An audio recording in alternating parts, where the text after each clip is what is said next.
Welcome to Roundhouse Roulette, a Walker, Texas Ranger podcast. Each week we recap and review one of the 200 existing Walker, Texas Ranger episodes randomly selected by Roundhouse Roulette. I'm Evan Dalton, here with my brother Adam and our fellow Walkerologist, Dr. Bob Leahy. What's new, guys? Not much, man. Hey, how are ya?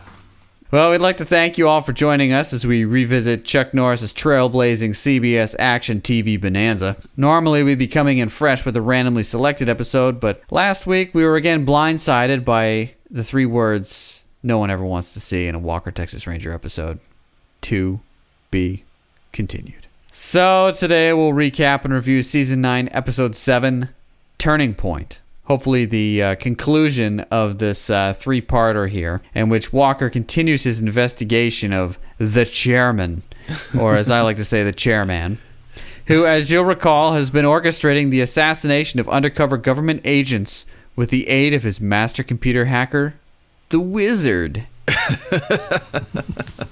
But before we get to our inner dark web computer nerdin', join us as we first pull up a bar stool at CD's Bar and Grill.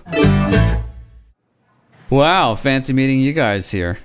Oh, yeah, man. I'm always at CD's. It's my home away from home. Just don't order the chili. I'll tell you, my wife won't let me home after I have that chili. So this week, CD has served us up a tailgate cider from Tailgate Brewery in Nashville, Tennessee. As described in the Bar and Grill Summer Draft menu, this is a semi-sweet cider made with 100% Washington apples and brewed on Nashville's Music Row. Not too sweet, not too dry. This cider is like fresh pressed apple juice with a little something extra. Let's give this thing a try. We're all trying to get the audio down here.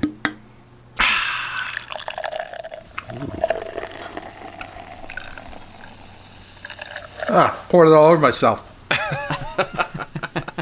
Man, and CD had to come over here. He's disinfecting the table again after what you just did to it. Well, I guess we could say right off the bat that it's not a smooth pour, huh? Well, mine was pretty smooth pour, but, you know, some people just can't have nice things. Yeah, this is definitely operator error on my part. You'd think I could pour a beer, of all things, but... Well, it's not a beer, it's a cider. Maybe that's what it is, yeah. Different viscosity. Yeah. Hopefully you got some in the glass there. How you like them apples, boys?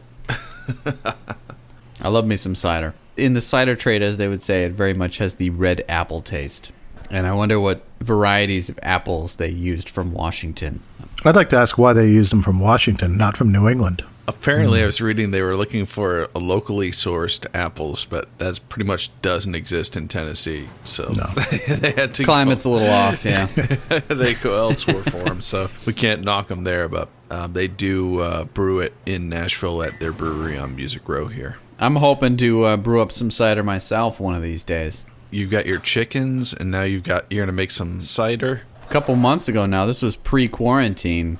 I love cider, so I've always wanted to make my own cider or try it. So we ordered some apple trees and planted them a while back, and there are certain varieties that are particularly good for cider. Now, normally, like I said, they need like a whole combination of different apples, but there are some apples out there that make a pretty good cider as like a single variety. So we've got Grimes Golden and Golden Russet apple trees out there, and they're just waiting to get eaten by a deer. Golden Russet, you sure that's not a potato tree?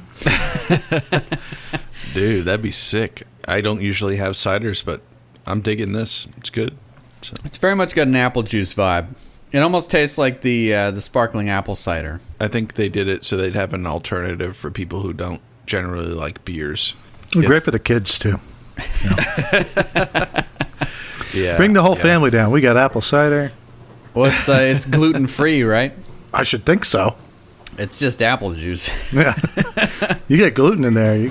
No, they add the gluten in, apparently. They do good, afterwards, okay. yeah. I hope that's locally sourced, at least. Yeah, of course. Yeah, of course. So, what sweet news is going on? I should say, my wife, who is a CW connoisseur, was a little surprised to find that Walker not only will be getting a reboot, but that it will be on the CW. Oh, did she get the newsletter? No, and it won't surprise either of you that she isn't up to date on the podcast. So, Oh, wow. Really? She's still learning how to use the microwave, right? she listens to other podcasts. What? That's ice cold.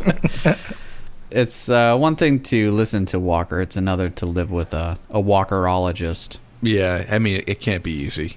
And she did watch Top Dog with me the other night, so. Ooh, That's dedication. it's a saint right there. Or that's the only room with air conditioning. Yeah, there it is. There it is. Oh my gosh. Through my work, I use the QuickBooks Online for all my accounting and stuff, and they were offering up like $100 gift card if I met like with online chat to just talk about the different features I use and give my feedback for my small business and whatnot. And so I was like, sure, that sounds good to me.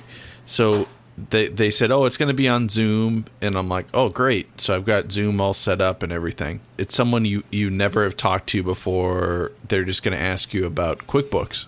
We use Zoom to record the podcast, so I knew everything was all set up. So I logged in, and first off, she couldn't hear me at all, right? She could see me, but not hear me. And then second off, my background was CD's Bar and Grill. And I'm like, oh no, my background is that, and I can't even explain myself because she can't hear me. That's pretty good. So just hang up and just quit out of the application and forget about it. Oh, I powered through. I was like, oh yeah, sorry for the background. Yeah, I started a work meeting on Zoom, and I had the American flag background going, and it's like a waving American flag background. And they were like, oh, great background, Evan.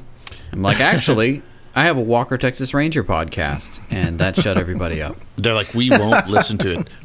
Yep. This next news item, former ranch of Dallas and Walker, Texas Ranger fame listed for sale. I think this is a different one. This is the one, I think, with the grandpa.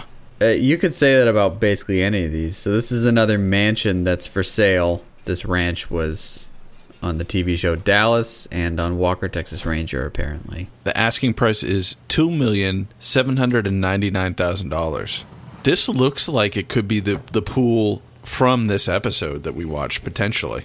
Yeah, I don't know where they get all these villas. Like every bad guy's got a villa. And I feel like every time the bad guy's fleeing and running through the villa, it's like, well, this very well could be the one from last episode. I don't even know. Yeah, well, we just want to put it out there for any Walker fans who just need to live the show, that if you have around $3 million, you can. And if you have that much money and you're listening to this right now, you probably should be giving us some of that money too. If you like the podcast, you can support us or give us a donation at our website, roundhouseroulette.com. Helps us with keeping everything going here, production costs, and also the awesome illustrations that our friend Adam Lauritsen has been doing for the episodes. He's done some great work, so we're glad to put out some Walker fan art into the Walker sphere. Yeah, he's been knocking it out of the park lately, so gotta love that stuff.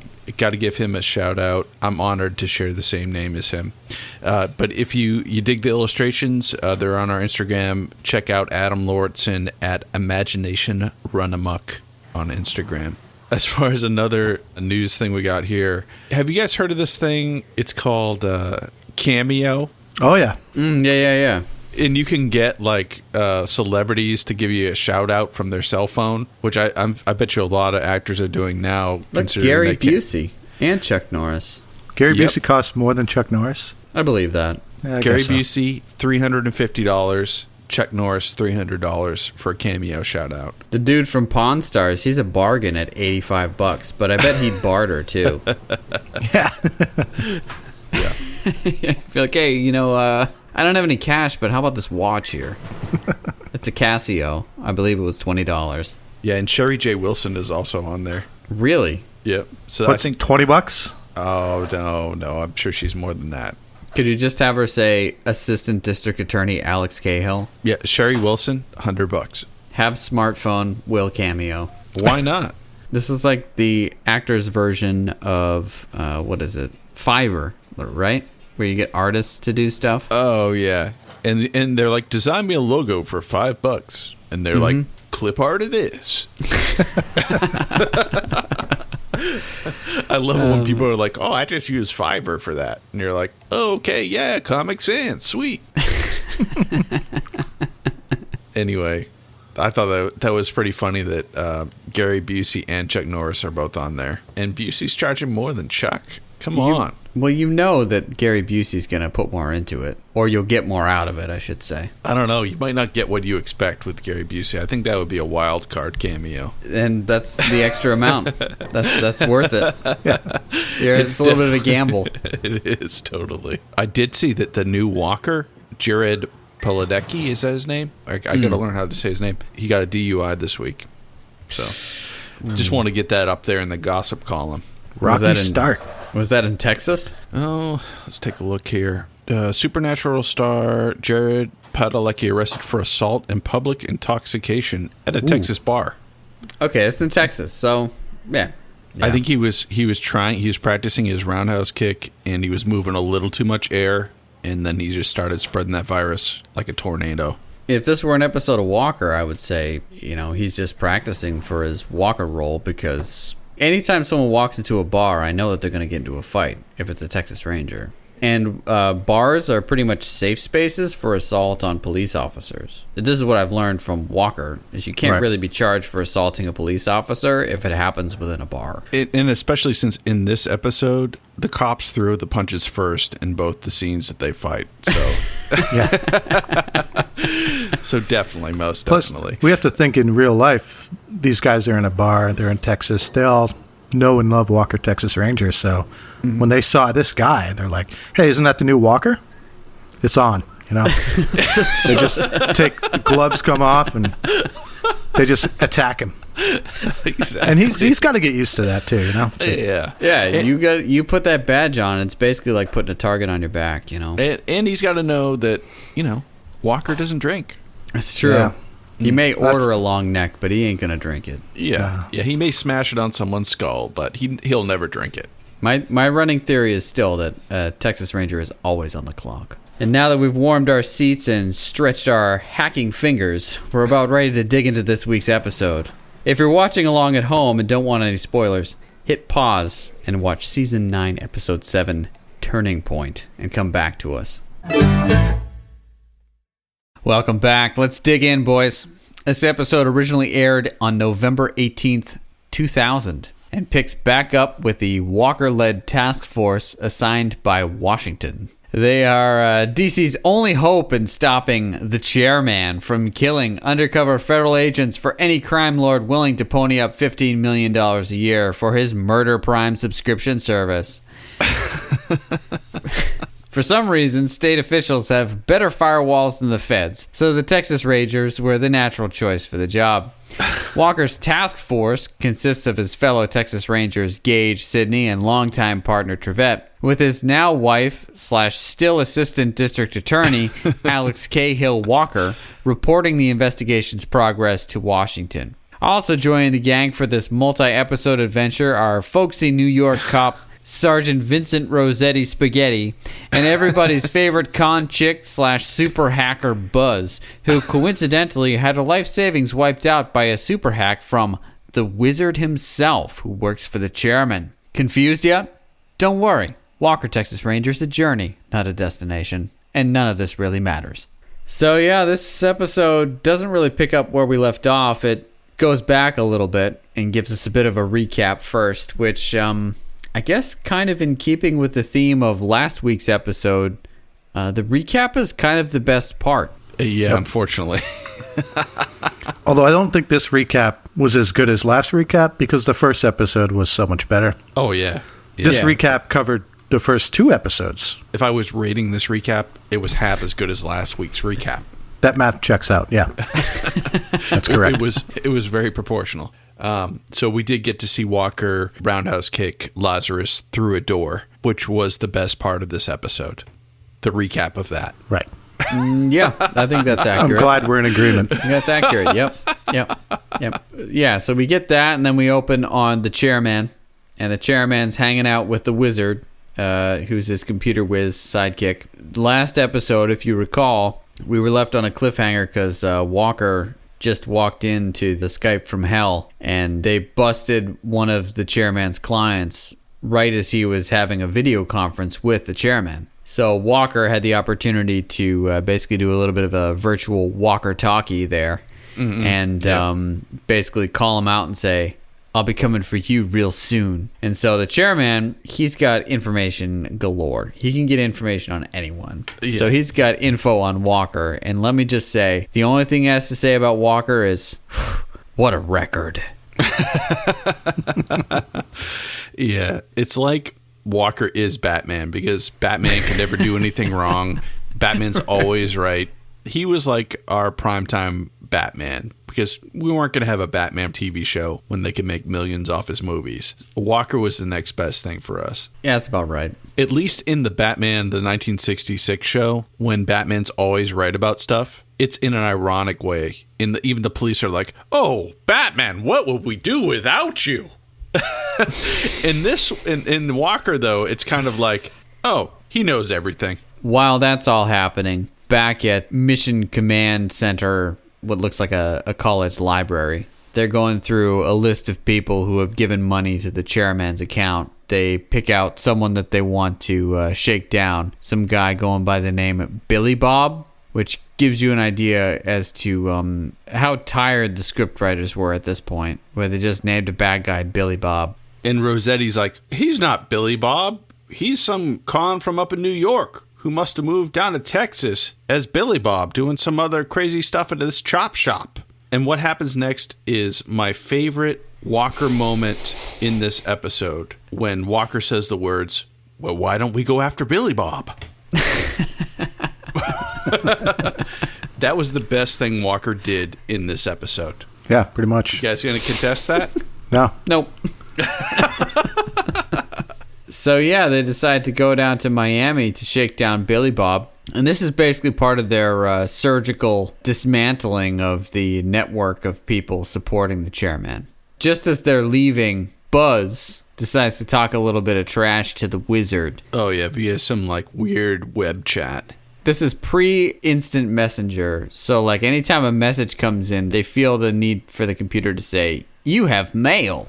They did do that literally in this one, yeah. I think it did. It did, yeah. Yeah, it did. yeah. So it comes in, and they're talking trash. Buzz throws a little bit of a pop culture reference out there, and this will give you guys an idea of how old this episode is. She references Survivor, which first season was earlier on the same year this came out, I believe, 2000. Oh, wow. So that was some pretty hip reference. She's like, I'm going to vote you off the island or something like that, right? Yeah. And is Survivor also CBS?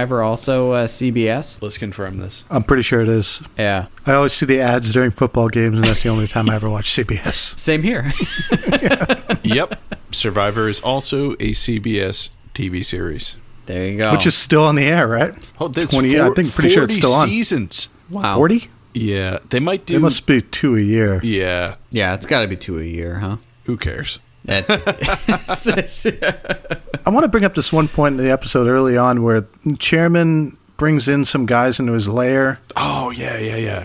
I don't know how this tied into the plot. I don't remember who they were. They bring these guys in, and then they find, the chairman says, you don't remember me, or, something to this guy. It and was a cop that made a deal with him earlier in the chairman's career and promised him leniency if he testified. And so he brought him in there and said, remember me? You put me away. I had to serve 10 years. And that deal you promised me, it didn't come through. And see this scar on my face? It's the mark of a snitch. So he, of course, kills this guy because he's a undercover cop or whatever. Yeah.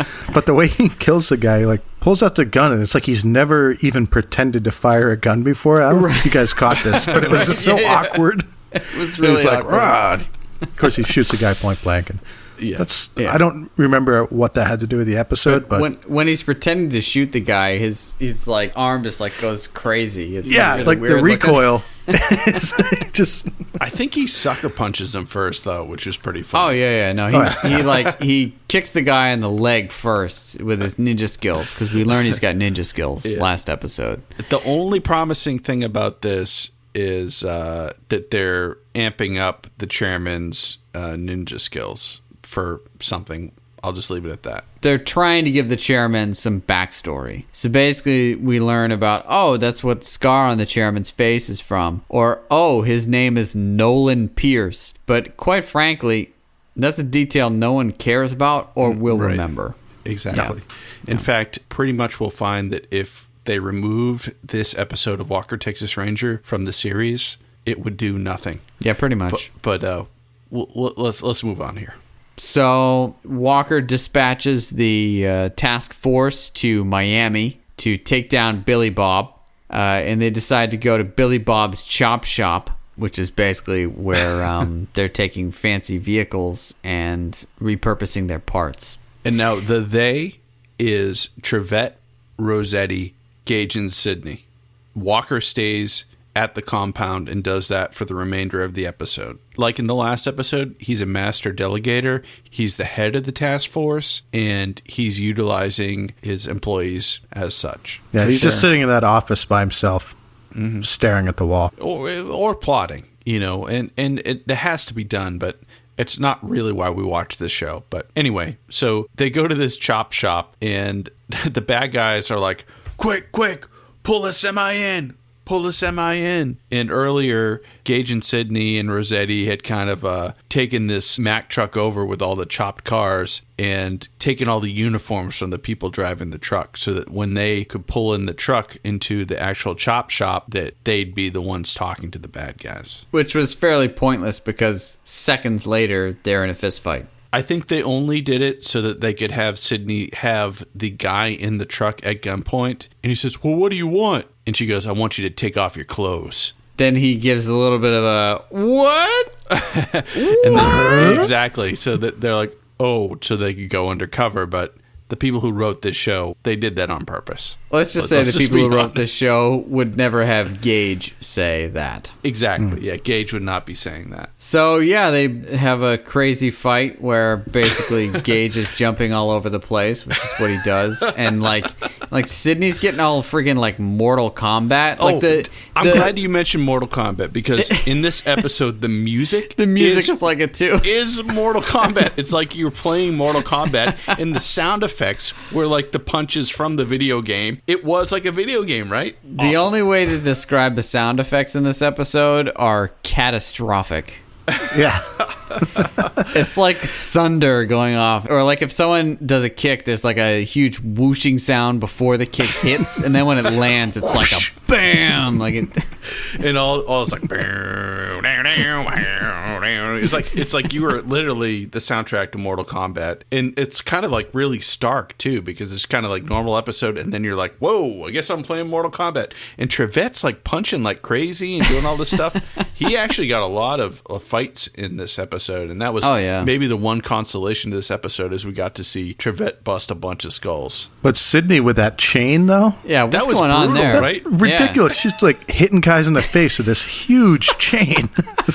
That would have just killed them instantly. Yeah. Probably. Brutal. And another consolation, hey, we hate on Gage and Sydney because they take away from Walker's screen time, but they throw down. And they do so in this episode. Sure. I mean, Gage was also using his superpower of jumping over things. So he used that quite a bit. He jumped over a lot of desks. Unbelievable. So pretty much they bust up the place. They get the main guy who has all the information about the chairman. And Rossetti pulls up a torch that the guy had been trying to go at him with earlier and goes at the guy. He's like, hey, you can't do that.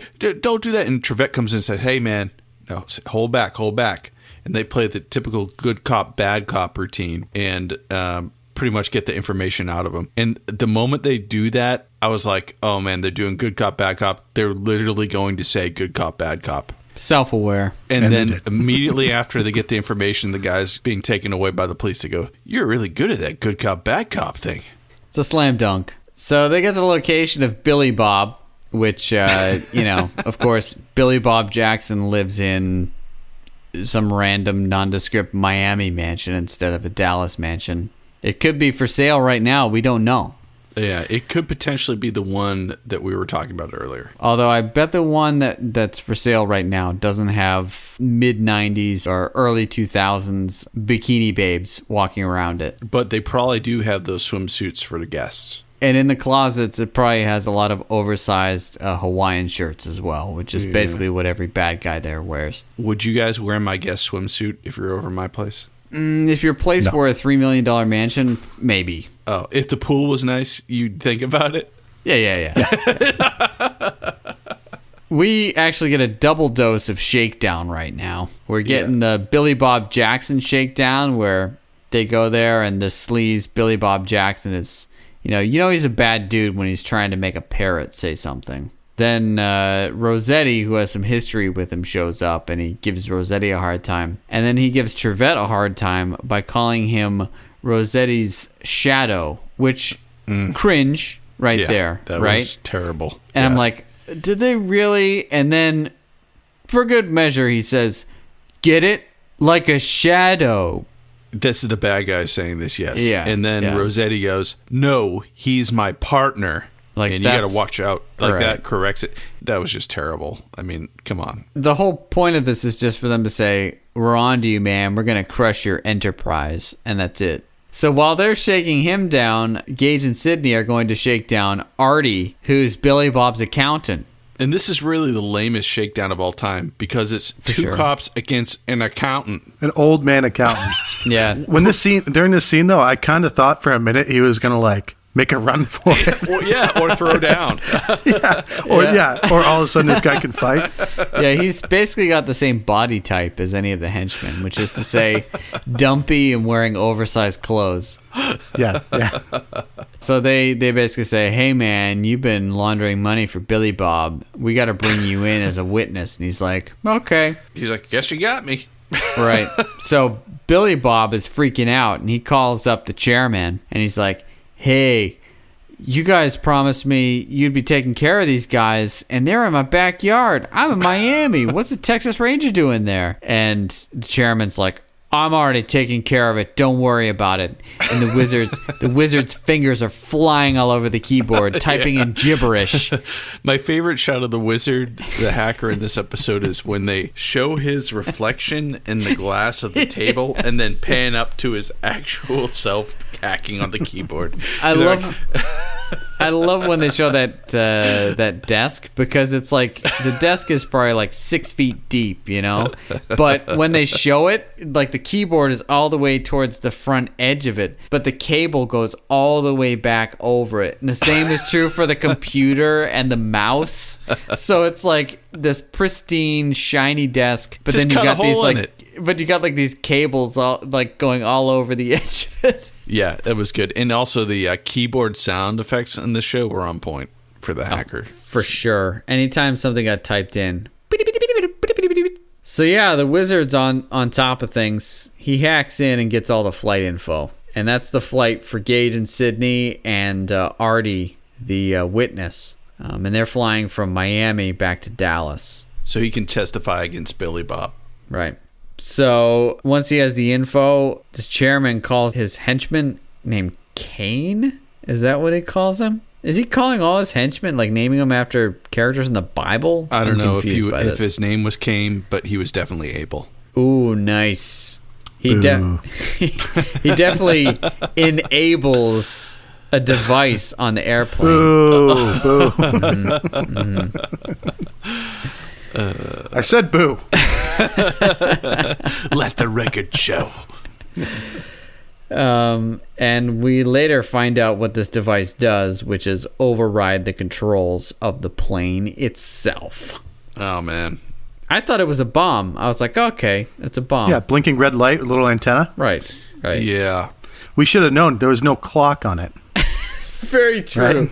Yeah. Right, you set to some arbitrary time, like 40 minutes from now. Every bomb in Walker, Texas Ranger, and it also looks like in the movies, like Top Dog. Top Dog. Now, here's the question. Every bomb has a clock on it. Here's the question: in the blown apart episode, when the guy's got the vest with bombs all over it, does that have a timer on it? I feel like it kind of did. We'll have to go. We'd have to go back and check that out. I don't know. Maybe it did, but he definitely had a turkey baster in there. I don't know what he was doing with that, but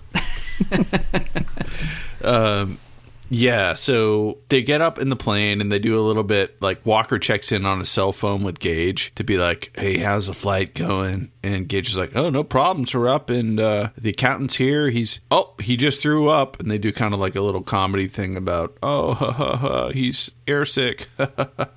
And then flight goes on as normal. I think the chairman and the wizard wanted the plane to get up in the air so it looked like everything was normal. Maybe they didn't want to just blow it up because then it would be like, oh, it blew up, and maybe they'd be able to trace it back to him. But if something happened other than that, maybe it would be like a malfunction of the plane and it wouldn't trace back to him. That's the only reason I can think of them not putting a bomb on there. Your problem is that you're thinking about this too much. Yeah. Walker's all I think about, Evan. Don't you know that? I think they even mentioned that at one point. They say something about they'll go down in the Gulf and no one will know. We'll be scot-free. They had it plotted out. It's true. It's true. This is the chairman we're talking about here. This is the third episode that we've dealt with this guy, and we know that he's pretty much immaculate. He's pretty thorough. Now that the flight control override is engaged, we cut to a scene where Trevette and Rossetti are going to shake down another part of Billy Bob's operation. So not his accountant. Which is at the strip club named Slick Johnny's. Slick Johnny's. It's another one to put into the database. Which the information was got from Buzz and given to Walker. And he's like, okay, I guess we'll send Trevette and Rossetti down to Slick Johnny's. Perfect. Oh, man. So basically, Trevette and Rossetti, they pretty much have the same exact scene and fight last episode as well. I feel like it was even in the same, like, same bar. Same soundstage.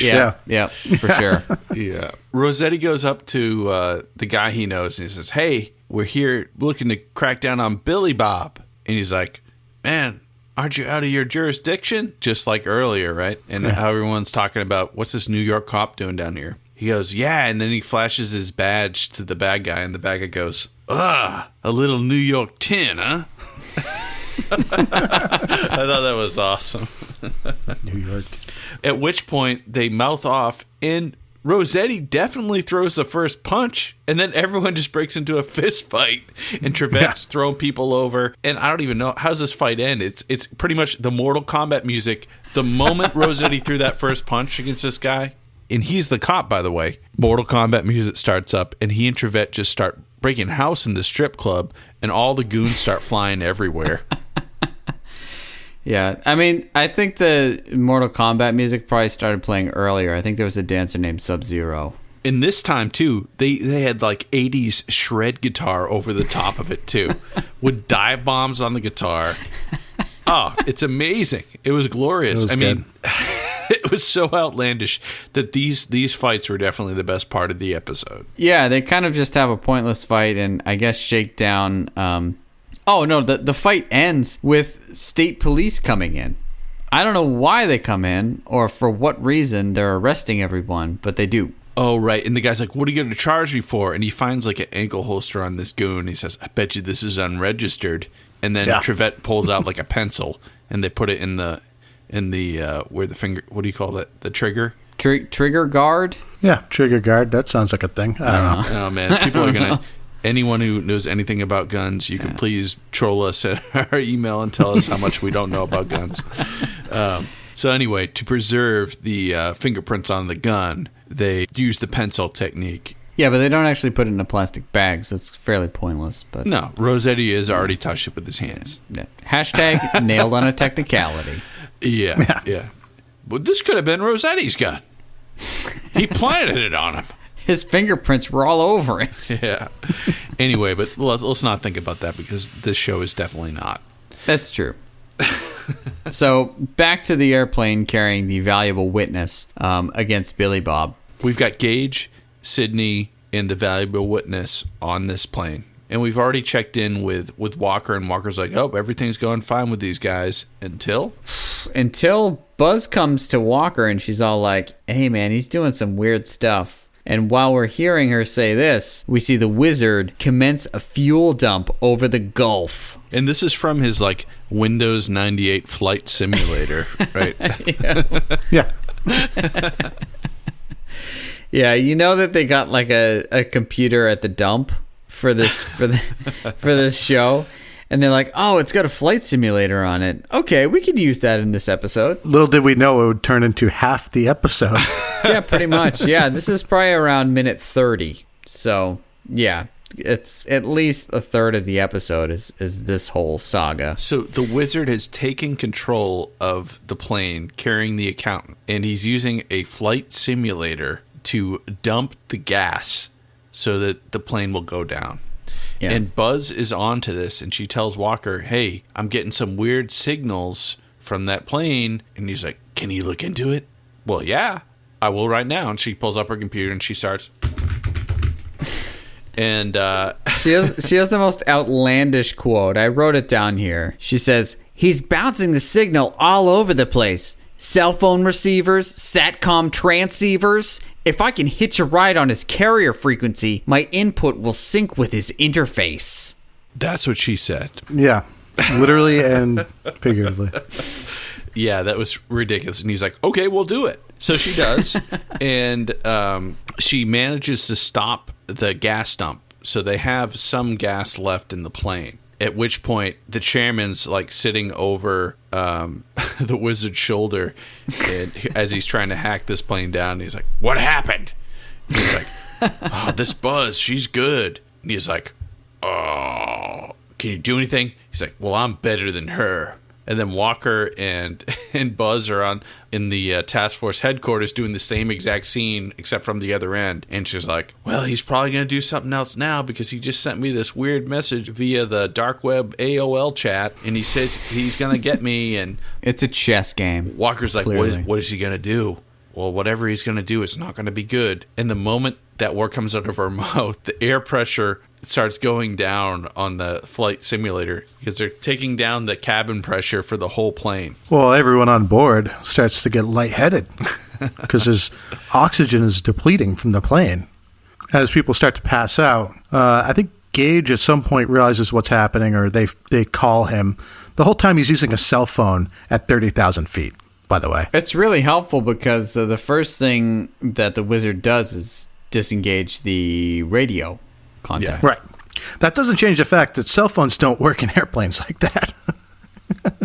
But either way. But in the year 2000, I'm sure the reception was great. That's a good point. You know, they didn't have limitations to it. Yeah, but so I think Gage somehow manages to get an oxygen mask on in time. Mm-hmm. And meanwhile, everyone else has passed out.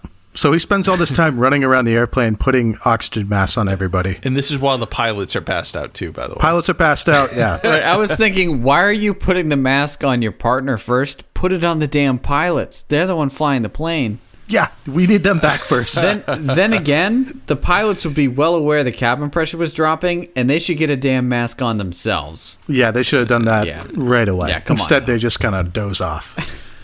Yeah, so it leaves Gage to land this plane and pilot this plane via cell phone.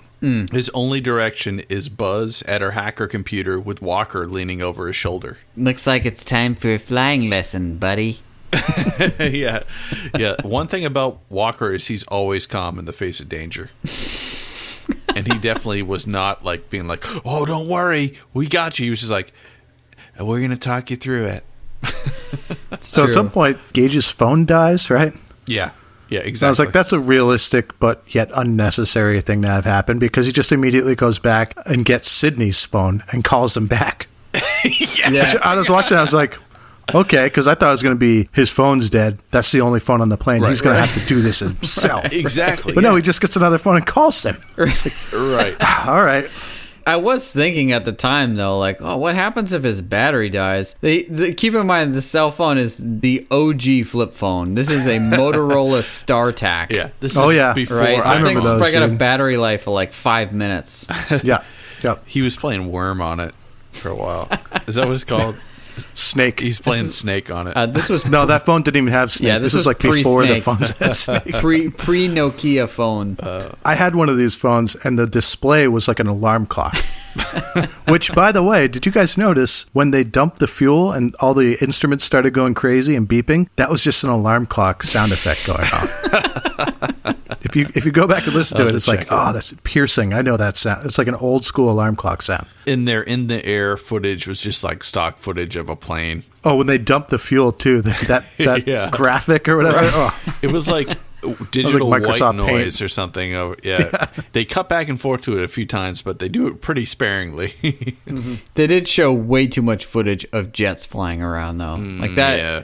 That was gratuitous. So, yeah, Buzz is able to stop the fuel from leaking, and she's able to correct some of the things, but not everything. So, Walker is able to coach Gage into getting the plane to a lower altitude, which will normalize the cabin pressure a bit better. And so he's able to do that. And at this point, it doesn't even occur to the wizard and the chairman that they could potentially have a cell phone on board. So they have no idea how this information is getting to people. Yeah. But at this point, the wizard's like, well, they're basically running on fumes and they're just a flying coffin. They have nowhere to land. Yeah, and he was really enjoying it. He's like, they're a flying coffin. Like, he was the most devious a computer nerd could be. Oh, for sure. And so the chairman's like, well, just to be sure, disengage the landing gear. So he does, and he sends some smarmy message to Buzz. But then the pilot comes to, and he's like, oh, we'll just use the manual override for the landing gear. And he pulls one lever, and the landing gear comes down. Yeah, it's like the e-brake. He just pulls the lever. Yeah, and that pretty much is how they land. Yeah, pretty much. At which point, Buzz sends a message to the wizard, checkmate. Oh, it's so good. Yeah. Nerd on nerd hacking, which is what I said last episode. I was like, there's definitely going to be like a hack off between the wizard and Buzz, and this is what we got. I was expecting a little more mumbo jumbo, but we got a good amount. So if Buzz could just go into his interface, into the wizard's interface, and say, stop the fuel from dumping, why couldn't she also just click a button and re-engage the radio? Yeah, I thought of that too. Or like cut off the wizard from interfering anymore. Right. Well, he is the wizard. The thing is, with this time period and anything that had to do with computer hacking, and even nowadays, I think the writers relied on the fact that most people don't know a whole lot about computers. Yeah. So Right. they just go, Right. oh, he hacked into the mainframe. Oh. The mainframe. Yeah. Well, this is one of my favorite points in the episode because, like, in the last few episodes, the wizard has done no wrong. He's always delivered for the chairman. And they have some kind of weird relationship because the wizard's probably about, like, 20 years younger at least than the chairman. And he's kind of like maybe his boyfriend, maybe not. And they have this weird connection, like, the chemistry on screen is so odd, but they never like explain any of it. The wizard's obviously pissed that Buzz just bested him and the plane landed. And he's like, oh, she got me. And the chairman goes like this. He goes, it's okay. You tried your best. And then grabs him by the throat and says, but if you do it again, I'm going to kill you. He grabs him by the hair and the throat. He like pulls his head back. It was so pretty savage. Awesome. It was like it was like oh, it's okay.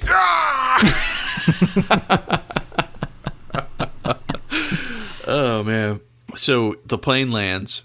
Then what happens? So he landed in Mobile, Alabama, which is still like several hours drive from Emergency Dallas. landing. Cut to them in Dallas, and yeah, they're meeting with Alex Cahill, and all she says is, "You have all the warrants you want," which I think is something that's never been said by any lawyer ever. And cut to the chairman, who says, "It's time I eliminate the entire task force, especially him."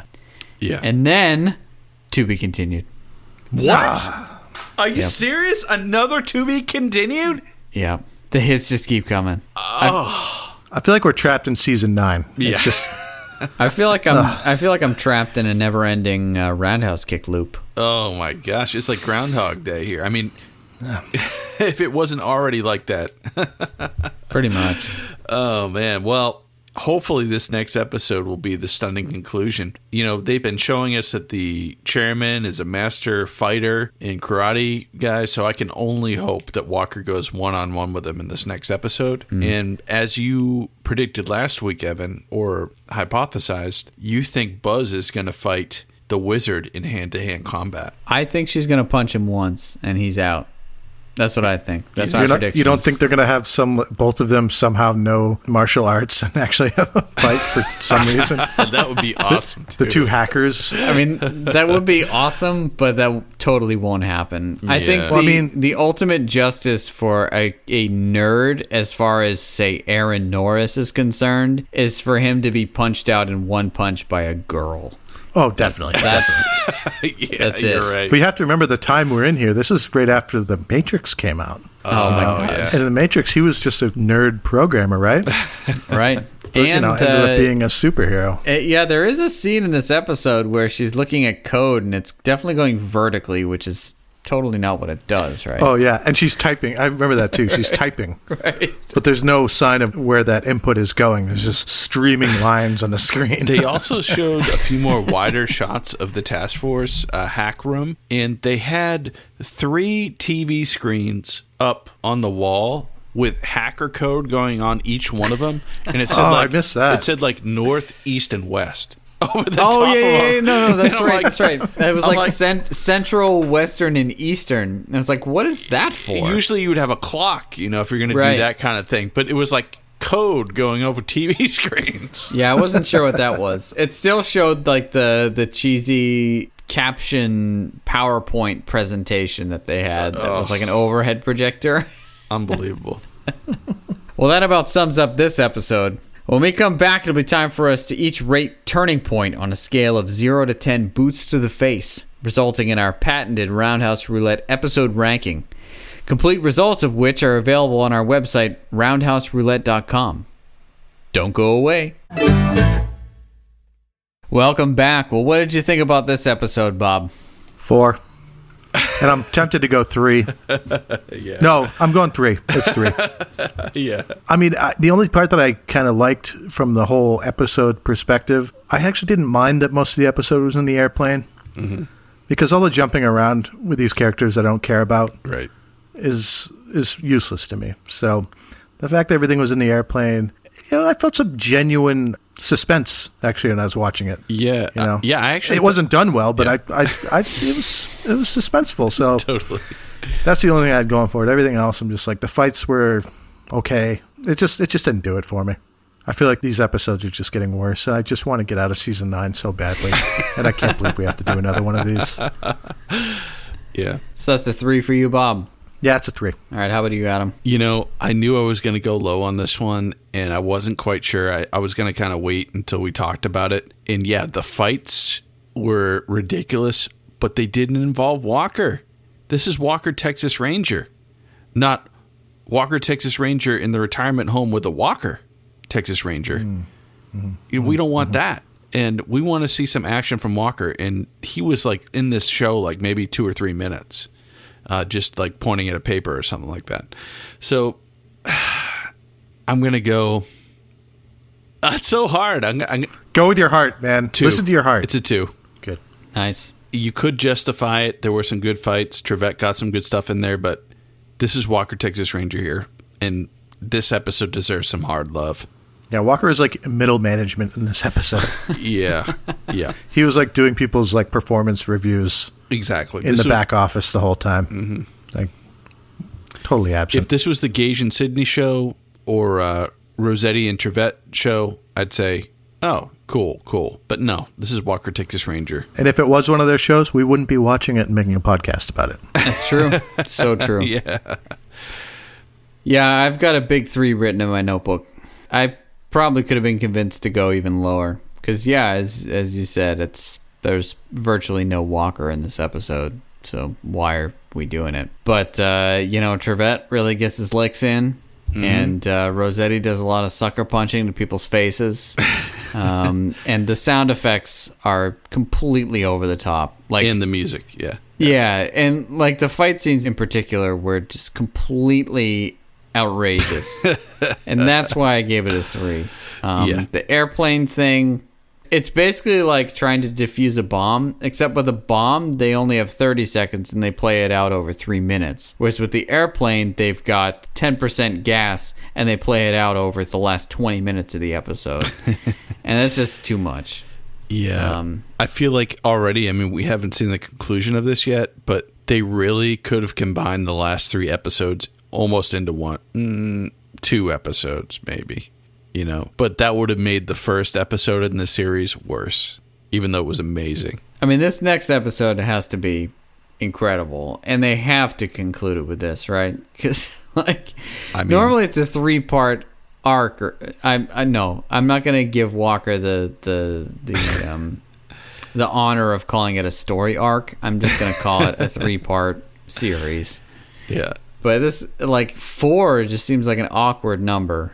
Yeah, they can't possibly go the entire season to be continued. This is it's so odd. Actually, a 4-part in Walker that's usually a standalone series, to have a 4-part arc is very odd. So the fact that we randomly got on the first episode of that arc, I mean, that was just fate. That's true. But if you look at that original Zoom call that they have, there are 12 tiles on that thing. And bring the clients online. Right. Exactly. 12 clients online. In each episode, they've only dealt with one of the clients. Ooh. So they're going to be in the 9 episodes or whatever. Right, we got to dig in, guys, but hopefully next week is it. So that puts us at an average of 2.666 repeating boots to the face. Ah! Well, I think we can all agree that we would have loved to have seen Walker get his knuckles dirty this episode. But it truly is a testament to his task force team that he had a chance to put his boots up for a spell. Normally, we'd spin our trusty roundhouse roulette to select next week's episode, but in the face of yet another to be continued, we hope you'll join us next week when we share our reactions to Season 9, Episode 8, Retribution, in which, with any luck, Walker roundhouses the Chairman saga to close.